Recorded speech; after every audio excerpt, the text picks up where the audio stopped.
Hello mga ka-J-Vlog! Welcome ulit sa panibagong video at sa video na to, i-game test natin itong Samsung Galaxy M11.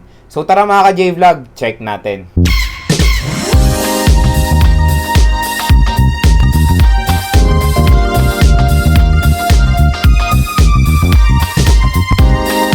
Shoutout kay John Derry Aliling, kay Stanley Quisumbing, kay Aldred Magad, kay Lexter Official, kay Arvin Palencia, kay Tyron James, at kay Yuan Clarin. Maraming salamat mga ka-J-Vlog sa suporta. So bago tayo mag-start, ito pala yung specifications ni Samsung Galaxy M11. Sa OS, out of the box, meron siyang Android 10 with One UI version 2. Sa chipset, meron siyang Qualcomm Snapdragon 450. Meron siyang octa-core CPU na merong clock speed na 1.8 GHz. Sa GPU, meron siyang Adreno 506. Meron siyang 3GB RAM at 32GB internal storage. At expandable ang kanyang storage via micro SD card. Meron siyang USB Type-C port at sa battery, meron siyang 5000 mAh non-removable battery with 15W fast charging. So itong si Samsung Galaxy M11, meron siyang game launcher. So pag inopen nyo yan, nandito yung mga games na na-install nyo. So ito yung games na ating itetest, 7. Call of Duty Mobile, Asphalt 9, Rules of Survival, NBA 2K20, PUBG Mobile, Mobile Legends, at Marvel Super War. At nandito na yan sa ating game launcher. Itong game launcher, parang tinatrack niya kung ilang oras na kayo naglalaro sa app na yan. For example, yan, total playtime, tapos last played. Lahat yan puro 0 kasi hindi pa naman ako naglalaro dito. Ngayon pa lang. At meron din tayong mga recommended games. Ayan, nagbibigay siya sa atin.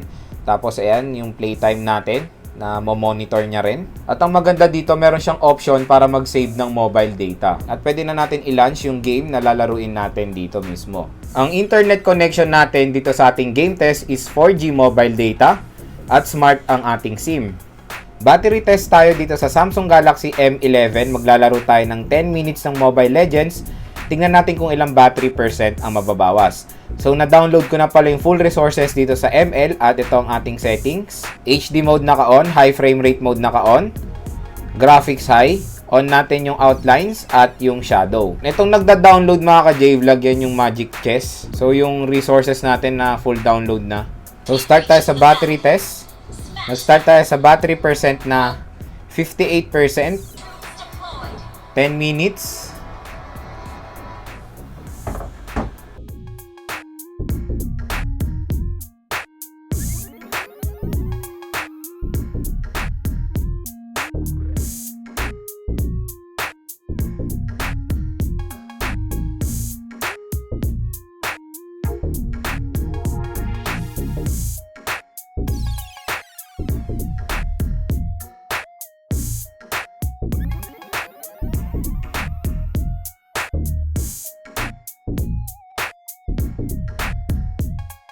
So yun mga ka-J-Vlog, 10 minutes na. Tingnan natin kung ilang battery percent na lang natira.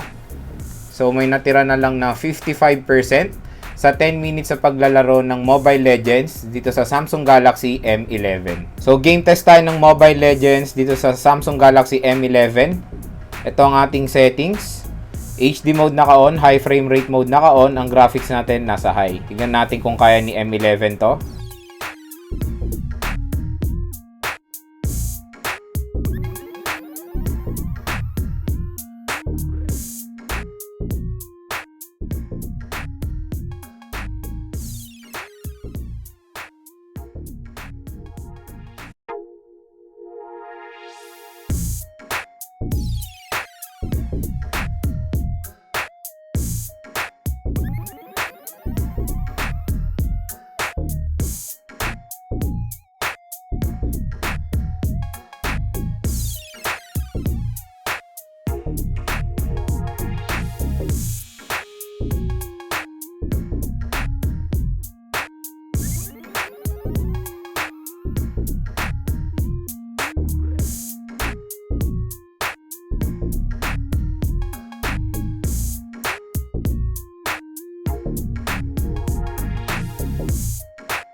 Yun. So pagdating sa Mobile Legends, playable naman yan dito sa Samsung Galaxy M11. Na-handle niya yung high settings, okay naman yung paglalaro ko kanina. Yun nga lang, naka-experience tayo ng minor frame drops, pero manageable naman. So yun mga ka-J-Vlog, playable ng Mobile Legends dito sa Samsung Galaxy M11 in high settings. Maganda siya. Next naman is Rules of Survival. Ito ang ating settings. I-set natin siya sa high settings. Tignan natin kung kaya niya. Graphics excellent. Tapos FPS ultra.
So pagdating dito sa Rules of Survival, playable naman yung larong to dito sa Samsung Galaxy M11. Pero pag nakaset to sa high settings, nakaka-experience tayo ng frame drops from time to time. At yan, kung mapapansin nyo. Oh. Pero overall, playable naman siya mga ka-J-Vlog kahit na naka-high settings. Kaya kung gusto nyo pa makalaro dito ng mas smooth, iset nyo siya sa pinaka-low settings. Next naman is PUBG Mobile. So, itong ating settings. So, pag sinet natin yung graphics sa balance, mawawala yung high frame rate. So, ang settings na lang natin is graphics smooth, tapos frame rate high. Tingnan natin kung kaya ni M11.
So pagdating sa PUBG Mobile, kaya naman i-handle ni Samsung Galaxy M11 yung sinet nating settings dito. Maganda naman yung paglalaro ko dito mga ka-J-Vlog, at kung mapapansin nyo, okay din naman yung movement ng player. Ayan, no?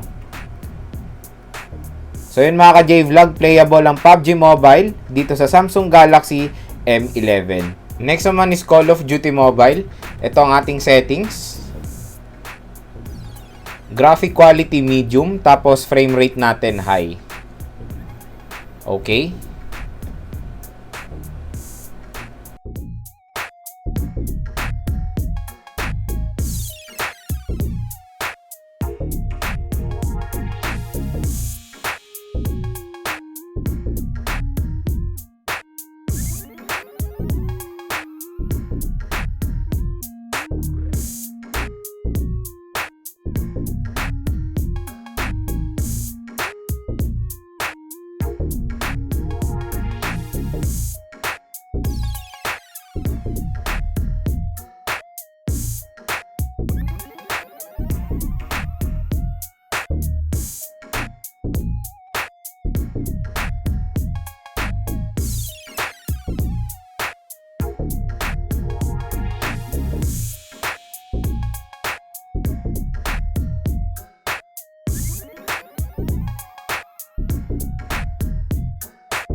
So pagdating sa Call of Duty Mobile, playable naman din siya dito sa Samsung Galaxy M11. Kaya niya i-handle yung sinet nating settings. Next naman is Asphalt 9. I-set natin yung visual quality niya sa high quality. Tingnan lang natin kung kaya ni M11.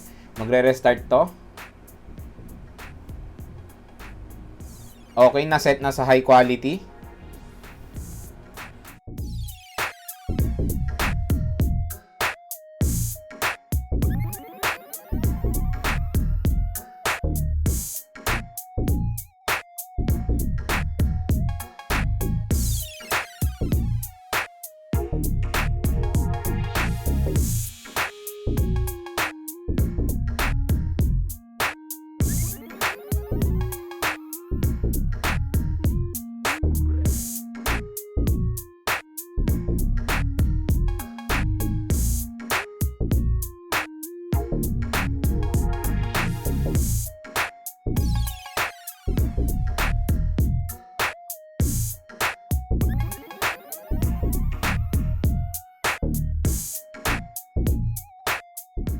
So pagdating dito sa Asphalt 9, kayang i-handle ni Samsung Galaxy M11 yung larong to sa high quality setting.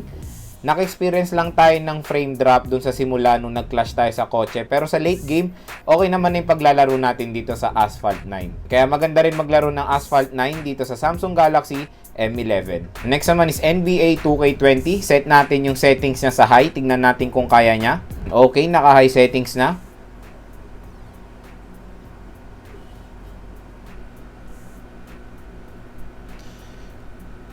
So kung mapapansin nyo mga ka-J-Vlog, hindi niya kaya yung high settings ng NBA 2K20. Sobrang slow movement yung players. Ayan no. O diba? Ayan, slow motion.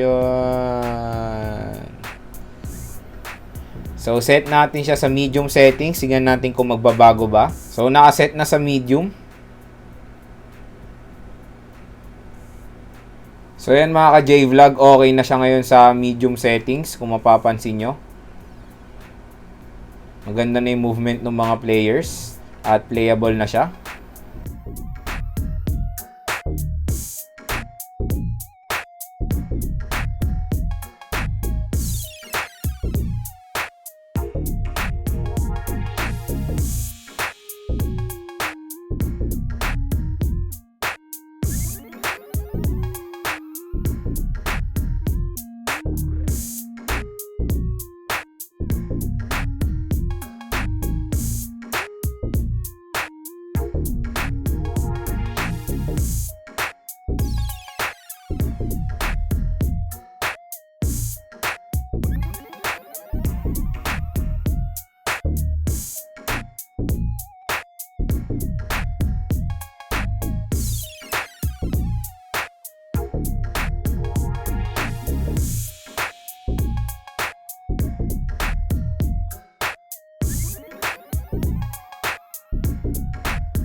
So pagdating sa NBA 2K20, hindi siya playable sa high settings. Slow movement yung mga players kung makapansin nyo naman. Pero nung sinet natin siya sa medium settings, playable na siya. Maganda na rin yung movement ng mga players and smooth naman yung paglalaro ko. Kaya mga J-Vlog, playable ang NBA 2K20 dito sa Samsung Galaxy M11 in medium settings. Next naman is Marvel Super War. Ito ang ating settings. Set natin siya sa high. Tignan natin kung kaya niya. Battle graphics very high. System graphics very high. So hindi niya kaya yung very high. System graphics high. HD mode high. Tapos wala tayong high frame rate mode dito.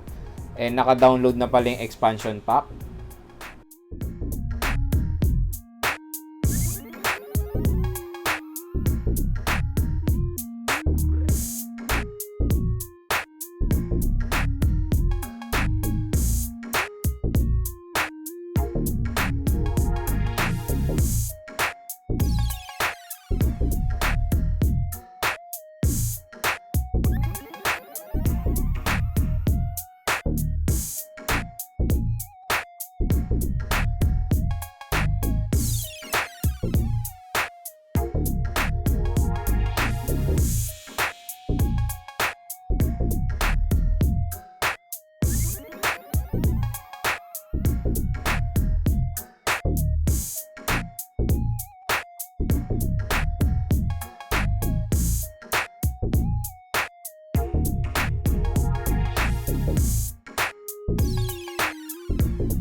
So pagdating dito sa Marvel Super Warp, playable naman din siya dito sa Samsung Galaxy M11 na handle niya yung sinet nating settings. Okay naman yung paglalaro ko. Naka-experience lang naman tayo ng minor frame drop pero manageable naman siya mga ka-J-Vlog. Kaya yun overall, maganda rin maglaro ng Marvel Super War dito sa Samsung Galaxy M11. So mga ka-J-Vlog, pasado sa game test ko itong si Samsung Galaxy M11. Na-handle niya naman yung mga tinest kong games at playable silang lahat dito. At yun nga, sinet natin yung settings sa mga games sa pinaka-max na kaya ni Samsung Galaxy M11. Okay naman yung overall performance niya. Naka-experience lang naman tayo ng mga minor frame drops pero manageable naman. At ang maganda dito sa phone na to, makunat yung battery niya. Malaki kasi yung battery capacity niya. Nasa 5,000 mAh and perfect for gaming yung ganitong kalaking battery capacity. Tapos maganda rin yung display niya. Full view na siya dahil meron na siyang punch hole display. Yung notch niya, nasa upper left corner na, wala na sa gitna. Kaya hindi na ganun kasagabal yung notch niya habang naglalaro tayo. Yun nga lang, yung disadvantage ng phone na to is yung kanyang storage, nasa 32GB lang. Kaya talagang piliin nyo na yung mga ilalagay nyong laro dito sa Samsung Galaxy M11 kasi maliit lang yung storage niya. Nung in-install ko yung 7 games mga ka-J-Vlog, ito na lang natirang storage ko. 2.3GB na lang. At expandable naman ang kanyang storage via micro SD card kung gusto nyo pa maglagay ng photos, videos, at music. So mga ka-J-Vlog, kung naghahanap kayo ng napakasulit din na entry-level phone galing sa Samsung, consider nyo na rin to si Samsung Galaxy M11. Maganda siya.